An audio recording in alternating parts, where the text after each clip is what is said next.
Kebetulan saya Oh, dapat nampaknya di hiperakut. Hiperakut, temporoparietal sama occipital. oke. Jadi benar ya, lesi stroke itu nggak bikin hidrosefalus. Tapi stroke itu tetap bisa bikin udem yang besar. Dan ingat itu bahwa udem pada stroke itu tetap akan membesar sampai 3 sampai 5 hari pasca stroke. Walaupun udem yang signifikan, yaitu lebih dari 33% daripada lesi awalnya, itu hanya bisa ekspansi sampai hari pertama. Sebenarnya kalau stroke itu hiperakut ya, bisa aja lesi nggak kelihatan. Jadinya kan stroke itu kan bisa aja nggak kelihatan lesi sampai 72 jam pasca kejadian stroke. Walaupun pada mayoritas besar kasus, lesi itu seberapa kecilnya akan muncul dari waktu 4 jam uh, pasca insultnya, pasca infarktnya. Tapi kalau kejadian stroke ini emang sebenarnya tuh sebuah lesi hiperakut, siapa tahu dia tuh bukan ipsilateral, tapi kontralateral, tapi pada CT-nya belum kelihatan. Ya karena saya jujur belum tahu kasus ini ya, tapi mungkin bisa seperti itu.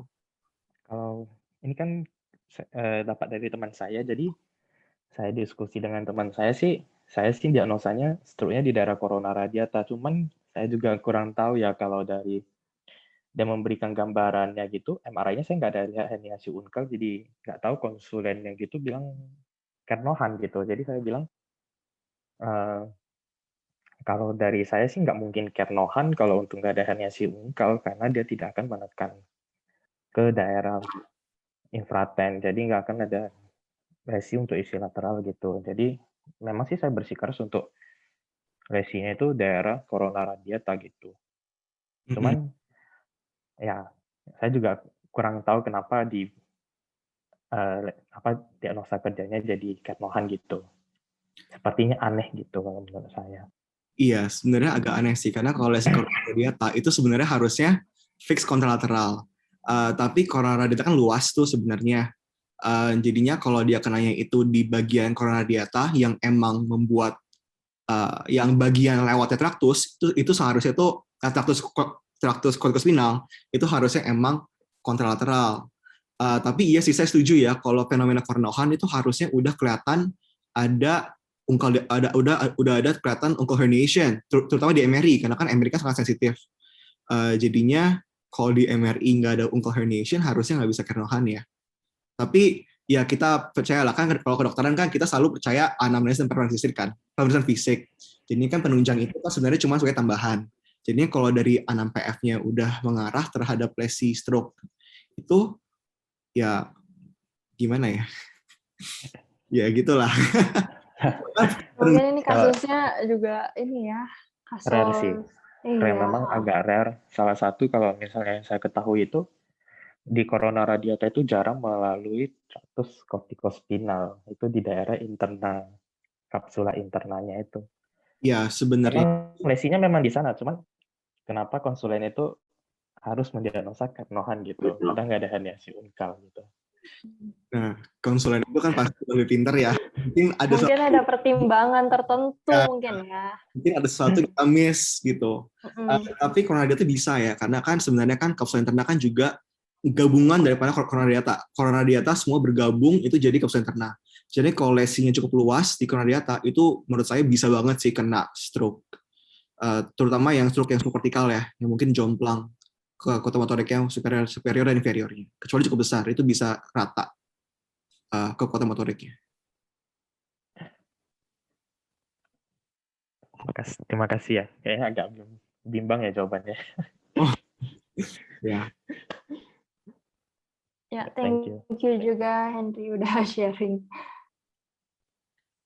oke. Ada pertanyaan lagi tentang weakness.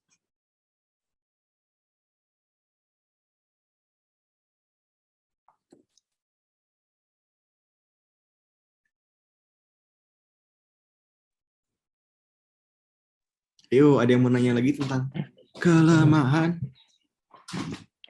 Kayaknya ada satu sih, yang ini tentang cerebral ponteminolysis. Oke. Boleh minta.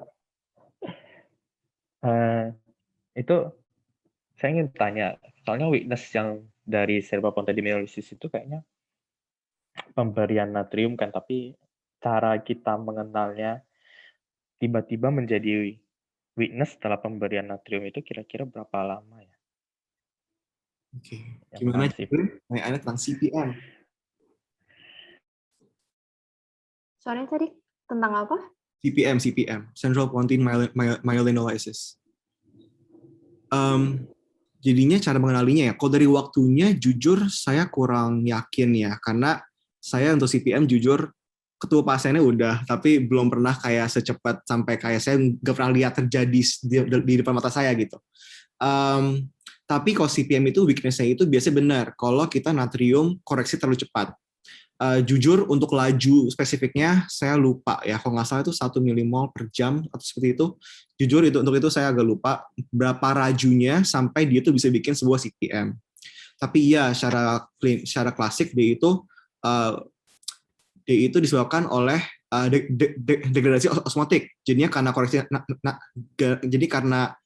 koreksi natrium terlalu cepat, jadinya mielin itu nggak bisa kompensasi, jadinya ada degradasi lah, pokoknya ada kerusakan daripada mielin karena gradien osmotik itu terlalu cepat, jadinya tiba-tiba nanti kebanyakan, jadinya tuh hancur mielinnya.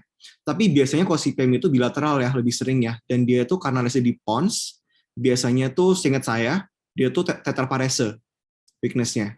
Tapi kalau untuk waktunya secara spesifik berapa jam pasca koreksi, ya maaf saya kurang tahu tentang itu. Tapi mungkin nggak terlalu lama ya, mungkin kayak berapa jam pasca koreksi itu bisa muncul. Yuk, apakah menjawab, Alhoy? Ya, thank you ya, Dok. Soalnya saya juga pernah dapat pasiennya kaget juga ya. Pos cuman 4 jam gitu katanya kok badannya kok mulai lemah gitu. Iya, sebenarnya itu lumayan parah sih ya, karena itu juga alasannya kenapa kalau koreksi actual rate itu nggak bisa cepet-cepet banget dan nggak bisa kayak semacam oh ya pasien hiponatremi langsung koreksi aja. Terutama seingat saya kalau hiponatremi itu di bawah 120 kalau severe hiponatremia tuh. Jadinya ya.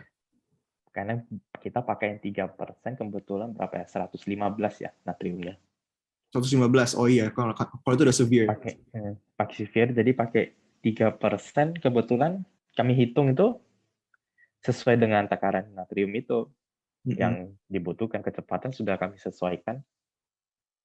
Permasalahannya ini, kenapa myelin sheath-nya itu bisa cepat degradasi karena natrium yang kita berikan gitu. Di beberapa pasien juga enggak gitu, enggak juga.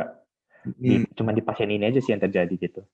Kalau secara patof itu karena SF itu salah satu cairan yang paling cepat kompensasinya. Jadinya kalau ada gangguan elektrolit di tubuh kita, terutama kalau natrium, kalium, dia tuh paling cepat merubah kompensasi supaya konduksi nervus akan tetap jalan secara normal. Jadi dia tuh akan tetap maintain sebuah environment yang namanya isotonik, ya. Tapi berhubungan karena koreksi kecepatan pada CPM, sebenarnya pada kasus CPM apapun, jadinya itu tiba-tiba yang tadinya tubuh kita bilang, oh iya ini natriumnya ini sodiumnya dikit banget, jadi ya udah kita harus melimitasikan. Tapi tiba-tiba natriumnya banyak banget, apalagi kita kasih yang 3% kan, itu kalau nggak salah cuma bisa kasih lewat CVC juga. Jadi itu sekali banyak, tubuh kita langsung shock, nggak tahu ngapain, karena kita tuh all this time kita udah kompensasi untuk menaruh natrium sebanyak-banyaknya. Jadi tiba-tiba natrium kebanyakan, flooding, mielinnya itu akan menciut. Sebenarnya itu ya lysis lah, degradasi lah, gitu. Tapi itu satu hal yang saya belajar pas praklinik. Jadinya kalau untuk patof mungkin udah agak shaky juga kali ya. Ini ada penelitian sih, dia bilang katanya biasanya CPM terjadinya itu kalau misalnya koreksi sodium levelnya itu melebihi 12 mEq per liter per hari, bilangnya. Kalau yang di kasus itu berarti belum sampai 12, hanya baru jalan. Ya? Baru masuk 6 Mei. Baru masuk 6 Mei hitungannya. Oh, tapi kan lajunya yang penting kan ya. Cepat banget sih. Ya, mungkin tiap pasien juga beda-beda berarti ya ininya manifestasinya. Toleransinya berbeda-beda berarti tiap pasien. Jujur kalau saya sendiri memang belum pernah ketemu malah di pasien dengan CPM. Kasus menarik udah. Kasus Wah, menarik thank dan you kerusakan udah permanen. sharing. Thank you banget lo udah sharing-sharing. Oke.